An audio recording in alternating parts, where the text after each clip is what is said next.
लग्नाआधी ना मम्मी मला काम सांगायची ना तेव्हा मी खूप टाळाटाळ करायची. आत्ता करते, थोड्या वेळाने करते, असं करत करत ना मी ते काम करायचीच नाही आणि शेवटी ते मम्मीला करायला लागायचं. पण आता जेव्हा लग्नानंतर एकटीला सगळं करायला लागते, सगळं सांभाळावं लागते, घर सांभाळावं लागते, तेव्हा मला समजते की मम्मी मला तेव्हा छोटे छोटे काम करायला का सांगायची, कारण पुढे जाऊन ना मला त्रास होऊ नये म्हणून. पण आता समजते की मम्मीला आपण किती त्रास दिलाय. कधी कधी खूप कंटाळा आलाय ह्या कामाचा, तर मी 4 दिवस जाऊन घरी राहते मम्मीकडे आणि तेव्हा मम्मी मला बनवून खायला घालते. पण खरंच असं वाटतं की आपण तिला त्यावेळेस किती त्रास दिलाय, तिचं ऐकलं असतं, तिची थोडीशी मदत केली असती, तर तिला पण एवढा त्रास झाला नसता जेवढं एकटीला करून सगळा त्रास होतो.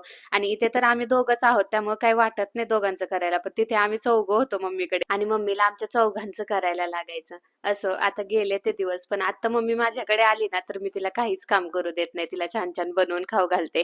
पण तिला पण जास्त वेळ काही राहता येत नाही माझ्याजवळ. 1-2 दिवसासाठी येते आणि लगेच तिला तिकडे जावं लागतं, कारण घरी पण भाऊ पण आहे, पप्पा आहे, त्यांचे डबे, त्यामुळे सगळा प्रॉब्लेम होतो. त्याच्यामुळे तिला पण राहायला भेटत नाही. पण जेव्हा पण ती 2 दिवसासाठी येते ना, तिला मी जेवढं करता येईल ना तेवढं तिच्यासाठी करत असते. आणि तिचं काम नाही ऐकलं ना, ती मला नेहमी एक गोष्ट म्हणायची, की "हे सगळं ना, इथं जेवढा लाड आहे ना, तेवढा सासरी लाड नाही चालणार आणि ह्या सगळ्या गोष्टी ना माझ्या तुला जेव्हा तुझं लग्न होईल, तुझ्यावर जबाबदाऱ्या येऊन पडतील ना, तेव्हाच कळतील." आणि खरंच आता मला ते सगळं ना कळायला लागले. शेवटी जोपर्यंत आपला हात भाजत नाही, तोपर्यंत कळत नाही की ती वस्तू गरम आहे. तुम्ही पण अशाच वागलात का तुमच्या मम्मी सोबत? मला कमेंट करून नक्की सांगा. बाय.